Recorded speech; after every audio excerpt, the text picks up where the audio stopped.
Nandito ako sa Cabanatuan City, Nueva Ecija. At itong mga traktor na inyong nakikita, mahigit 30 ang mga yan. Ipamimigay yan sa mga magsasaka dito sa probinsya. Ipamimigay ng Department of Agriculture. Alam nyo ba yung mga traktora na yan ay imported galing sa Korea.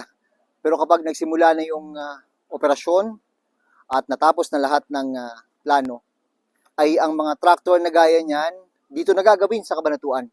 Dahil isang Korean company ang magtatayo dito ng complex. Ang tawag dito ay Korea Agricultural Machinery Industry Complex. Ito yung kauna-unang pagkakataon na magkakaroon ng ganyan sa Pilipinas. Si Pangulong Bongbong Marcos mismo ang pupunta rito ngayong araw para pangunahan ang groundbreaking ng complex na yan. Kaya yung mga traktor na dati ini-import na kailangan ng mga magsasaka lalo na dito sa probinsya gaya nitong Nueva Ecija ay dito na mismo manggagaling sa kanilang lugar. Kaya napakalaking tulong nito sa mga kababayan nating magsasaka. Ako po si Jun Veneracion para sa GMA Integrated News.